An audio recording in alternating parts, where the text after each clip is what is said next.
Why, hello. If you're new here, I'm Avie. If you're not, then you probably already know what time it is. I make a lot of art and book related videos, and today I'm here with my December and January reading wrap up. I didn't make this wrap up in December because I've been in a bit of a reading slump recently.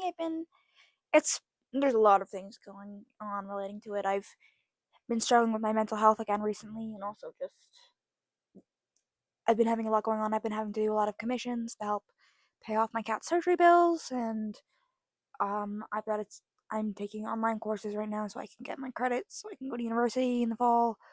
A lot of things are going on in my personal life, so I haven't had too much time to motivation to read, especially longer books that I usually like to read. See, I haven't had the time or motivation to read my usual kind of books. So in November, I literally only read comic books because I just didn't have the effort to read longer novels. The same thing kind of happened to me in December. I didn't really read any long books. I read mostly comic books, and graphic novels because I just didn't have it in me to read a whole book. I did end up reading actual physical novels and longer novels in January, which I'm very excited to talk about. Yeah, I figured I'd just combine those 2 months into a bi-monthly reading wrap up. So the video would be a little bit longer for you guys. But yeah, look at me posting 3 videos back to back. I'm doing so wonderful. Okay. Oh my gosh. Also, really random, but I've been loving a good cup of tea recently. I love a good herbal berry tea. My cats are fighting, guys. So we're gonna start off with the books that I ended up reading in December. Um, I talked about this a little bit in my November reading wrap up and also in my October one, which is a few videos back. Sorry. But I've been wanting to read more DC comics recently. And just explore the DCU and stuff. Because I'm really into Marvel comics and I love the Marvel universe. And I used to really be into DC when I was younger, but I kind of just fell out um as the Snyderverse came out. I'm just like not interested in it anymore. But now that James Gunn is making absolute fire DC movies, I was like, you know what? I want to get back into DC. I want to, restore my love for it. So in December, I ended up reading 3 Batgirl comics, all from the same it was 3 issues from the same comic run. So the first one was Batgirl Volume 1, The Darkest Reflection. This takes place about a year after Barbara was paralyzed, by the Joker due to I don't know if I can say that on YouTube, but due to if you are a fan of Barbara Gordon, you know how she becomes paralyzed and you know what the Joker did to her. Okay? Oh my gosh, my cats are all playing in the background and I'm really scared that they're gonna mess up my setup. Um, but yeah, this takes place about a year and a half ish later after that. Barbara has actually regained her ability to walk. Um, literally a miracle happened to her, and the universe said you can walk again. She had this really extensive surgery, but also it was again a mix of the surgery and the universe literally being like, okay, you can have your legs back. Which I have my own personal opinions on it. I think she should have stayed wheelchair bound. I don't know if should have been like the universe is just like, yeah, you have your legs back. Oracle is a great wheelchair representation. But whatever. The book was good nonetheless, and it's a great exploration on who Barbara is and how she lives with her trauma and how she overcomes it. Um, I did literally take off a whole star rating from this book because there's a whole 30 pages where there was horrible tension going on between Barbara and Nightwing. Um, and if you didn't know, I'm a Rob Fire kind of girl. That, yeah, is that the ship name? I love Nightwing and Starfire. They're my favorite ship. They're together forever in my head. Barbara is not.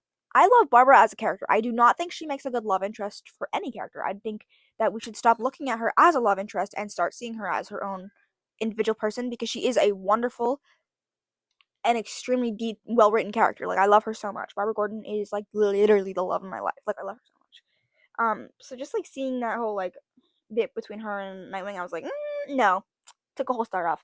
And it mentioned them being together in the past. And they didn't get together in this book, but there was tension, and I was like, yeah, no, I literally know. A whole star removed. So that issue I ended up giving 3 stars. And then of course I read volume 2, which is called Nightfall Descends. Um, Again, it's just exploring like the criminal underworld of Gotham and how certain things expand. Well, again, focusing on Barbara and also the Gordons. Her mom comes back in this issue.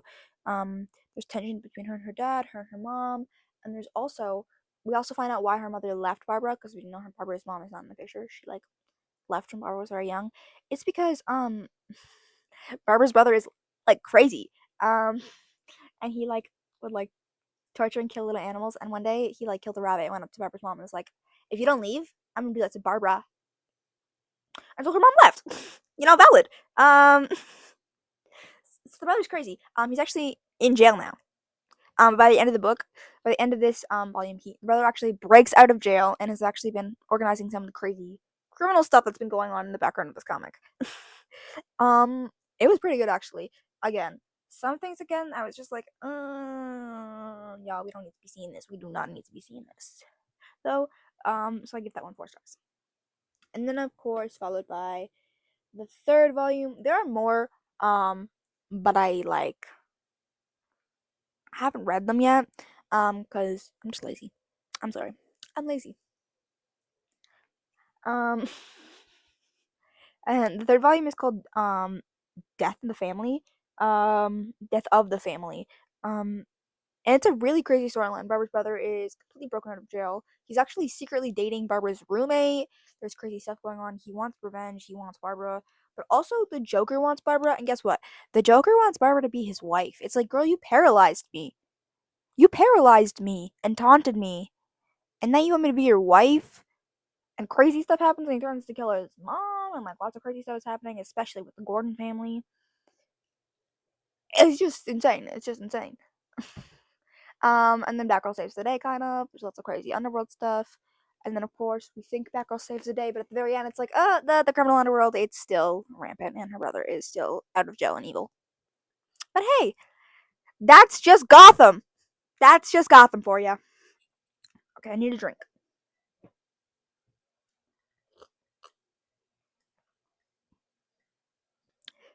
Okay, next I read Batman and Robin by Dustin Nguyen. Or Wen. I was never corrected on my pronunciation as a child, so sorry. Um, but it's essentially Richard Grayson's origin story, and like kind of how he like becomes, Robin. He Robin was a nickname and a term given to him by his father in the Flying Graysons. And even the Robin suit is very inspired by the Flying Grayson suit and by a suit, Richard designed himself. I'm calling him Richard because I don't want my video to get flagged for saying his name. Because I think my last video got flagged for saying his name, his nickname. So I'm just gonna call him Robin or Richard because I'm not trying to get this video taken out. Yeah. Anyways, so it follows shortly after Richard has been adopted. You know, he he kind of knows that Bruce is Batman, but he's just like, you know his ward, being emo at school, and actually he starts like Bruce does start letting him like go out at night on like covert ops. But he's very lenient about it, and he's like it's Richard isn't even in his full Robin suit, like, and it's very much like he literally like 20 pages in. Batman's like, yeah, I'm pulling you out of the field. You are not ready for this, and like Robin's throwing a temper tantrum. He's like, why not? Why not? Why not? And then eventually, Robin's past comes back to bite him in the bum because apparently, at the circus, Killer Croc was there. He was an amusement. He was an attraction. Held half like hostage, and he saw like the Flying Graysons and everyone. And he eventually one day he escaped, but he still kind of wants revenge. And then he sees Robin on the streets, and he's like, "Oh my gosh, that's the Flying Grayson kid. I want revenge for myself." So he kind of goes after Robin for revenge. And it's like really sad and scary. And eventually Batman and Robin kick his butt. And then it's like Batman's like, you know what, maybe we should be sidekicks, but Twin, you gotta lower your rage a little bit. Yeah, and that's the end of that. Oh my lord, I have to go find something for that. And I gave that one 5 stars. Oh my gosh, I didn't realize how many books I actually truly did read in um in December. The next book I read was called Brownstone. It's a graphic novel about a young girl who's she's mixed, she's half Hispanic. Um, so I read this so long ago, I forget her ethnicity. I'm so sorry. She's half Hispanic, and her mom has like a really good job opportunity, in like very south of Mexico. So she can't bring her daughter. So she's like, you know what, you're gonna go stay with your biological dad, who you never met since you were like a child. And she's like, what? And it's like, yeah, he also lives like right on the border of Mexico, and he pretty much only speaks Spanish that you don't know how to speak. So yeah, have fun. And so she has to spend like the whole summer in Mexico with her dad, who barely speaks any English. And there's this like very there's a language barrier, and then also there's a barrier that she hasn't seen her father ever since she was literally a baby. And so it's a really sad but beautiful story on how she like learns to communicate with her father and develop a relationship with her, and also the relationship she develops in the community and the friends she makes and the family she makes. It's just an absolutely beautiful, heartwarming story that I also gave 5 stars to. Like, and the art was just like, again, I love found family, and I love just people like having a loving family. So this story was just beautiful for me. Just seeing her reconnect with her past and also her culture. 10 out of 10. Okay, finally, we are going on to some books that I physically own. All those other books I got from the library. You know what? I love the library. I love using my library card. I own too many books physically, which I need to read still too, guys. Don't look at me like that. Don't look at me. Um, okay, yeah. So next we are going on to the books that I physically own. So the next one is Miss Marvel Volume 4 Last Days. This is the original comic run of Miss Marvel that, came out all the way back in 2011, I believe. Let me see if the publication date is in here. I don't think so. The original Miss Marvel, No Normal comic came out in 2011 or 12, I believe, but this one was published in 2015. This is the 4th volume in the series. I love Miss Marvel. Okay, she's gotta be she's my favorite comic book character. No, she's my second favorite comic book character, but her comics are my favorite comic. Like Miss Marvel, this comic run is my favorite comic run ever, and her comics, the way they are written and illustrated, they always end up being my favorite comics. My favorite comic character is actually America Chavez. I can make a long video about that. I was talking about that in my comic book tour a little bit, but we'll talk about that. So yeah, this is volume 4 in the issue. Um, Basically, an incursion is happening, which is when two realities are like combined into one. Miss Marvel is just patrolling the streets, doing whatever, and she sees this incursion, and she's like, "Oh crap, what can I do?" And she can't really do anything. But eventually she finds Miss Marvel. I mean, Miss Marvel, not Miss Marvel, Captain Marvel, and she's like, "Oh my god, Captain Marvel, my icon, my twin." And she's like, "Ah!" And Captain Marvel's like, "Oh my gosh, hey Kamala, been wanting to talk to you for a while. Noticed you took my name." But actually they end up bonding and like becoming friends. And eventually we find out that Kamala's brother has been kidnapped. And Kamal's evil ex-boyfriend Kamran is going to try to expose her to some Terrigen mist to try to make him an Inhuman. Crazy, right? And she's like, I have to save my brother. He's not an Inhuman. If he was an Inhuman, he would have like turned with the rest of the Inhumans. And they're just going to torture my brother for no reason and try to turn him against me. And she's like, Captain Marvel, please, you have to help me. And she's like, the incursion, but like your twin, but like. And so eventually Captain Marvel decides, you know what? I will help Miss Marvel do this really sweet, small street level fight because I'm a good person. So Captain Marvel and Miss Marvel, they go in. They go to rescue Kamran. Not Kamran. They go to rescue Kamala's brother from Kamran. Um and they arrive almost in the nick of time. Unfortunately, her brother has been exposed to the Terrigen Mist, but he doesn't have normal Inhuman powers. His powers are very like sporadic and out of control, and it's like really crazy.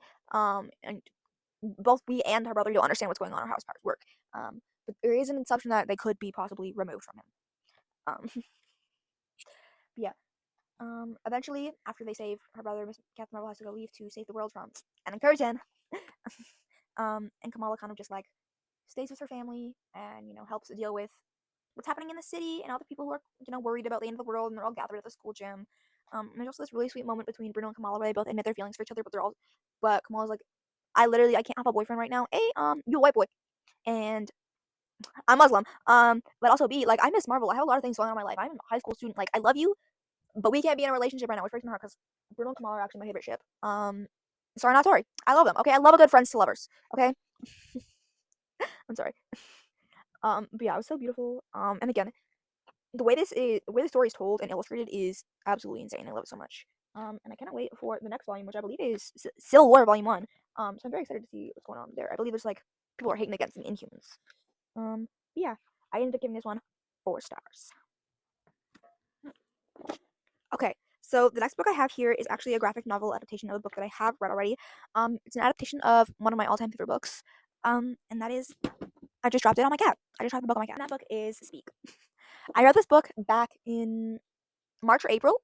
Cannot remember which exact month it was, but this book it's insanely beautiful and it absolutely changed me. And I felt so represented by it. I I have selective mutism, which is when my body literally just decides, no, you are no longer talking. We're just gonna shut up and no one do anything. And I've also a little bit autistic, so I go nonverbal sometimes. So I just don't talk. And I felt very represented by this book. And I have very similar experiences, Melinda. And again, it's such an insane book, and I've never literally no book before has ever made me feel so seen and represented than this book. Like there are literally moments in my whole childhood where I literally just could never talk, whether I was choosing to or I physically couldn't. And nothing made me more felt and seen than Melinda and this story. Yeah, I have too many words, but not enough to describe how I feel about this book. Um, and that book again really changed my life. Probably one of my favorite books ever. So when I found out that there was a graphic novel adaptation of it, I had to get it because again, illustrator, lover of graphic novels and comics. I should put that in my bio. Oh my god, the name my friends told me to make my username on this account the other day. It was a slur. They told me to name it slur with the mic. And that slur rhymes with bike. Because I'm gay. I'm a lesbian. No, this is to get taken down. Anyways, Lizzie, I mentioned that for you. Um, yeah, you just know I have to get the graphic novel, and I literally again saw while reading it, saw while watching the movie, saw while reading the original book. Like this story is so moving for me. Okay, I love it so much. And I ended up giving this one 5 stars. This was the last book I ended up reading in 2025. And I met my reading goal. I actually went one over. I read 86 books in 2025, which is a lot more than I originally thought I was. Because my original reading goal was 65 books for 2025, and I ended up reading 86. Look at me go! Look at me go! Now we are on to the January books. Um, the books that I ended up reading in January, actually, all of them, not all of them, most of them actually. I read 4 books in January. 3 of the 4 books, I had started these books in 2025, but again, I was just in such a reading slump that it took me so long to finish these books. I am ashamed. I am deeply ashamed. But I finished them, okay? I finished them, and they were insane. And I'm here to talk to you about them, okay? Okay. Okay. So the first book I ended up reading, in January is an indie published book. It's called The Daughter of Molten Flames. It's the first in a series. The second book has been announced, and the cover has been revealed. And it's so beautiful. It takes place. It's cut. It takes place. It's it's hard to explain. It takes place in our world, but it's a fantasy take on our world. There's a complete separate country with its own premise, with its own people who have magic powers and can do insane things and control all the elements. And it's just so beautiful and it's so insane.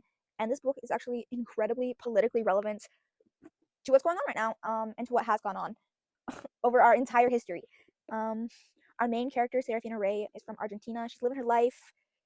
She's extremely traumatized, gone through a lot of stuff. And one day her girlfriend breaks up with her, and she just gets so upset because of the situation and the way her girlfriend breaks up with her, um, that her powers awaken, which are earth and fire powers, because the magic system is set around the 4 natural elements, which I absolutely love. That's my favorite kind of power system. Um, it's set around the 4 natural elements. And one day, after her girlfriend breaks up, she just gets so emotional, she breaks the earth open, and lava spews out, and fire goes everywhere. It's what? Guess what? She has both fire and earth powers. Crazy, insane. But yeah, she ends up destroying the school she's at and killing like a lot of people, including her girlfriend. And then she like falls unconscious because the building Loki fell on her. So eventually, like the people of Padma, I believe, which is her, yeah, the people of Padma, which is the country with all the magical people, they find her and they're like, she is not injured, and there's destruction everywhere. She definitely causes fire. We're gonna kidnap her and take her back to our island and teach her our ways to magic and never let her talk to her family again. And it turns out that she's actually a very powerful person. Her mother was actually a princess of the kingdom, a very powerful fire princess. And her father, a rebel with earth powers. I can't remember the name of the powers, but there is there's a glossary in the back with all the names. Like Car is the name of the fire powers, or the people with fire powers. Like, so her mom was a very powerful car princess, and carpooling princess. Crazy stuff happens, but her dad was a rebel who had earth powers. And it turns out you're not actually allowed to crossbreed with powers.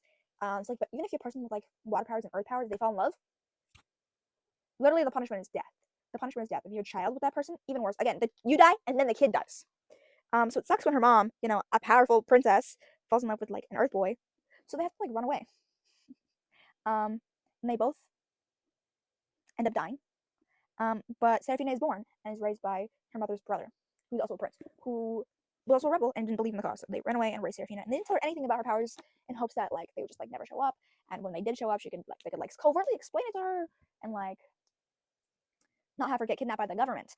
But turns out she did get kidnapped by the government. Big L. Lots of crazy stuff happens. And I don't want to spoil the whole book for you, but it's absolutely beautiful. There is a love triangle going on in the background, but Um, the whole love triangle part is actually gross. Because it turns out they're related. Her love interest is her cousin.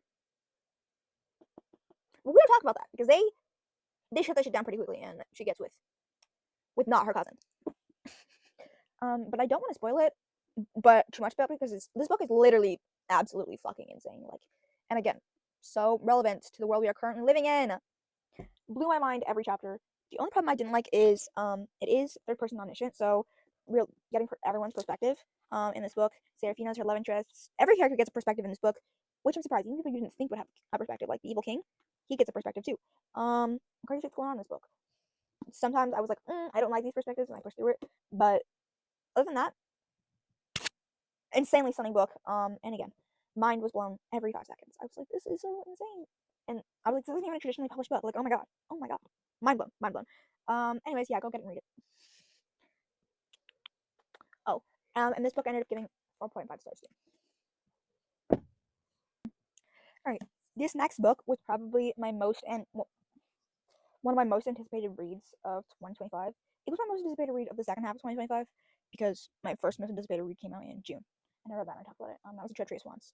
I have like a bunch of videos on it. But this book is actually the second book in a duology. It's the final chapter of A Beautiful Book. The first book is called This Ravenous Fate. It's a lesbian vampire story that takes place in 1920s Harlem, where our love interests are actually best friends to enemies to lovers. And one of our main characters is a vampire, and the other one is she's not necessarily a vampire hunter, but her father is a vampire hunter and owns a whole like vampire hunting empire. So there's a lot of like tension between them and a lot of crazy stuff, and they have a lot of trauma in their past, like trying to kill each other. So I'm trying to drink my tea before it gets cold. A lot of crazy stuff happens in this book. Again, just like the past one, I'm going to say it is incredibly relevant to our current political climate. But also, again, this book is a great retelling of history because, again, it's centered around 1920s Harlem when a lot of things were going on, like Jim Crow laws were still in place. So reading this book is like it was absolutely beautiful, and it absolutely like expanded my worldview by a tenfold. It was stunning, but I unfortunately gave this book 4 stars because I had very high hopes for it, and my hopes were not met as thoroughly as I wanted them to be. Um, I do leave kind of spoilers by explaining like the plot point, but the thing that really bothered me about this book is the ending, and I don't want to spoil that for you because that basically ruins the whole book. So I'm not gonna say it. Just the ending sucks. I'm just gonna say the ending sucks. Okay. And that's why I gave it 4 stars. I almost made it 3.5. So the ending sucks, and I had a lot of high hopes about this book. And every other part of the book hit every mark I wanted it to. Like the world building was insane, the storytelling was insane, the plot was insane. Even the stuff going on in the background had me hooked. And everything was literally so phenomenal up until the end. I was like, oh, that's how you're gonna end it. You spent like literally a year, 2 years hyping up the series in this book, and that's how you choose to end it. But I did really like the writing style, and I did really like how it was written. So if when Haley Dennings puts out more stuff, more books, I will end up reading them. But yeah, I am gonna say I was very disappointed by the ending, especially considering I waited a whole year for this book. I was very excited. The first book was so amazing and so thrilling and tempting, and led you and gave you such high hopes. And then even again throughout this whole book, you have such high hopes, thinking things are gonna happen, and then they don't happen, and it's really fucking sad and horrible, and I hated it. But yeah, the characters were so stunning. The world building was stunning. The history was so stunning. Um, yeah, beautiful book, beautiful book. We just didn't talk about the ending. 4 stars. Okay. Oh crap. My cat is on my lap and my computer is on the floor. My computer is where I'm looking at all of like this stuff. Okay. So the next book I read, I don't physically own. I really want to own it, but I am poor. So I listened to this book in audiobook format, but I was really absolutely so excited for this book. So I had to read it. It didn't matter if I got my hands on it physically or not. And this book was The Court of the Dead. It's the second book in the Nico D'Angelo series of books. The first one is The Silent Star, which is the story of Will and Nico journeying through Tartarus to help save the Titan Bob. It's a really sweet and coming of age story, and if you love Will and Nico, you'll love it. Okay, it's just 10 out of 10. It's so beautiful. This book takes place a little bit, like a couple months after The Silent Star, but the actions that are happening in this book directly are the cause of what happens in the Silent Star. So everything that happens in the Silent Star, this book is the downfall of it. This book is the aftermath of everything the aftermath of Nico and Will's decision makings. And also it stars Hazel, and we get Hazel's perspective, and it's absolutely beautiful. If you didn't know, Hazel is probably one of my favorite characters in the Percy Jackson universe, in the Rick Riordan however you pronounce it, the Riordan verse. I don't know. I love Hazel, and I love Hazel and Nico's relationship. Last year, I did this really cute fan art of the two of them, like lying together in their on the shrine for their father in New Rome, and it was so sweet. But yeah, I love their relationship. And I love Children of Hades, and it's yeah, again, I love female characters so much, especially the female characters in this universe. Hazel is literally just my sweetie. Like, no, her story is so sad and so beautiful, and I love her so much, and I want to hold her close and never let anything bad happen to her ever again. So when I found out this book had her in it, I was immediately like, okay, yeah, let's go, need this right now. And it's absolutely beautiful.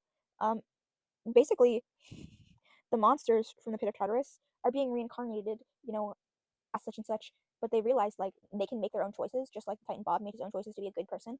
And some of them, they don't want to be monsters anymore. They just want to be people. They want to have their own lives. They don't want to like kill and be afraid and have people fear them. They just want to be their own person. One of these main characters is the Minotaur.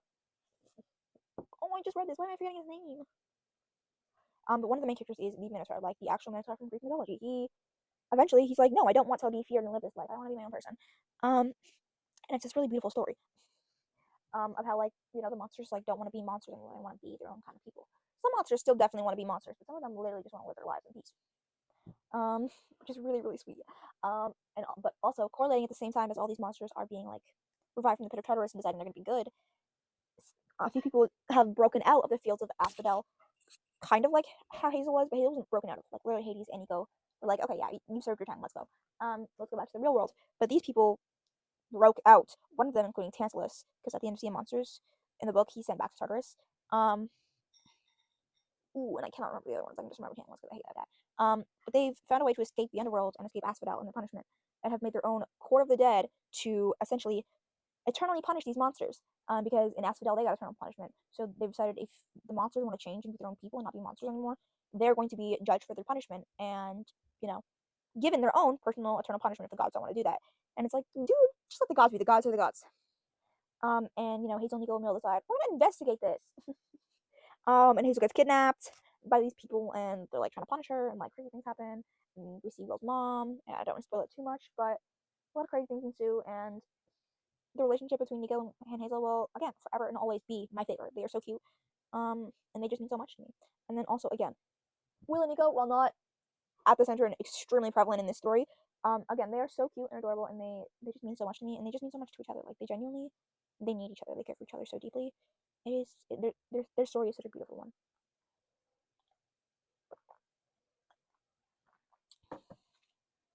Okay. Okay. I ended up giving The Court of the Dead 3.5 stars. Such a beautiful book. And again, Hazel Levesque, please come back home. The children miss you. The children miss you. The final book I ended up reading in January was The Maiden and the Monster by Maddie Martinez. This was her first book ever. Like, this was her first published book. It was absolutely beautiful. Um, when this book was first like announced and this cover was revealed on Twitter, it was essentially kind of deemed like a sapphic retelling of Frankenstein. That was also heavily inspired and based on Jewish mythology. And I was like, you know what? That sounds absolutely insane. And well, the Frankenstein references are definitely there. I wouldn't say it's completely a sapphic Frankenstein retelling. Like, there's definitely like Frankenstein and his monster references with the fact that there's a monster in this, and she was, physically created by her master, and she has to kind of like serve him. It's not. I've read Frankenstein. It's not the same. But you can definitely tell there are references and like analogies to Frankenstein in this. And our story follows our main character Malka, and Nimra. Nimra is essentially a golem who was created by what are they called? The Maharal. He's called the Maharal. He's like a priest. Not a priest. They're not called priests in Judaism. I'll put it on the screen because it's not coming to my mind right now, and I don't want to keep fighting. But the Maharal created the Nimra, the golem, to protect Malaka's people, which are essentially like the Jewish people. But they're not called that. It's based heavily on like myths and stories from the religion. Sorry, I'm trying to figure out what it's called. The Yahadi, I believe. The Yahadi people. And the god is called Yov. But yeah, all sorts of crazy stuff. And there's also like essentially like another religion which very, very heavily is mirroring Christianity, but also like the Romans. And again, this story is very prevalent. It talks about all of the genocides that the Yahudi people have gone through, essentially mirroring the multiple genocides the Jewish people have gone through, and their resilience and how they've constantly overcome this, and how prejudiced the world is, and that it doesn't matter if you are guilty or not. The world needs a villain, and they will find anyone to blame, especially if that person is not like everyone else and does not fit what society deems as normal. So if there's a bunch of people from one religion, they're obviously going to go, if something bad's happened and we need a scapegoat, let's just blame the other religion because they're different from us, because they're different. Literally just because they're different. Why should we trust them? And this story, not even the story, this literal aspect of they're different from us, so we shouldn't trust them, we shouldn't believe in them, we shouldn't care for them, has literally gone on for centuries, since the earth, since evolution, since people have become people in cultures and societies. Like, since life became life, this has always been the way, unfortunately, humanity has acted. They have always needed an enemy, unfortunately, and unfortunately, they make the enemy their own kind. And it's so annoying, and it's so frustrating that this has been our history for so long, and how we haven't literally learned from our past mistakes. This book is telling us we have to learn. A lot of books are telling us we have to learn from our past mistakes and stop doing this crazy we need to learn to love and accept and to be our own people. And it's so annoying having to watch history repeat itself over and over and over again. But yeah, this book was absolutely beautiful. And the magic system is incredibly well developed, and it's so complex and beautiful. The magic is actually deeply rooted around the religion itself. Like, the way they have the magic come true, and like the way the magic works is you have to pray for in order for it to work. You have to devote yourself to God. The way magic works is just a deep form of prayer, and that's absolutely stunning and beautiful to me. Like, I'm not necessarily super religious. I'm a polytheist, so I believe in like I believe in the Greek gods.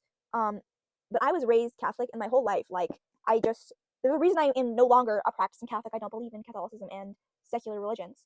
And just honestly, organized religion as a concept, I really don't believe in it. But there's a reason about that.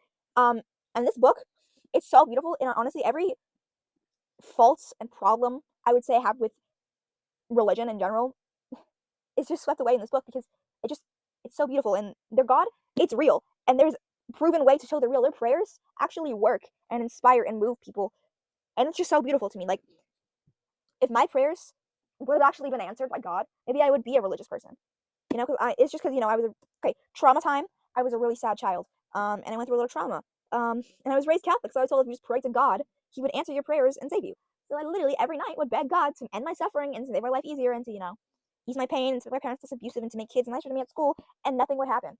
If I could just been like, dear God, give me the power to whoop these bitches, and I could have whooped those bitches, maybe I'd be religious. I don't know. I don't know if that makes sense. But yeah, I ended up giving this book 5 stars. It's just, it's so beautiful. And again, it's sapphic. And it's enemies to lovers. So what better? Literally, what better? Whew. Oh my lord. This video is much longer than I thought it would be. I'm so sorry. I'm sorry, you guys, and I'm sorry to future me who's editing this. But yeah, that was my December and January reading wrap up. If you enjoyed it, please consider giving it a like and maybe checking out my other videos. I have lots more planned. I'm working on a Percy Jackson series right now, where I'm comparing the books to the TV shows, literally chapter by chapter, word for word. I'm also planning on doing a heated rivalry reaction soon. So look forward to that. And then I also have another painting video coming soon. Because I have a painting, I have to work on a painting for my sister, and I figured, why not vlog it? But yeah, I have a lot of stuff to do today, and for the rest of these months. So yeah, maybe keep an eye out for some content. Who knows? Yeah, hopefully I'll see you guys in the next one. Bye.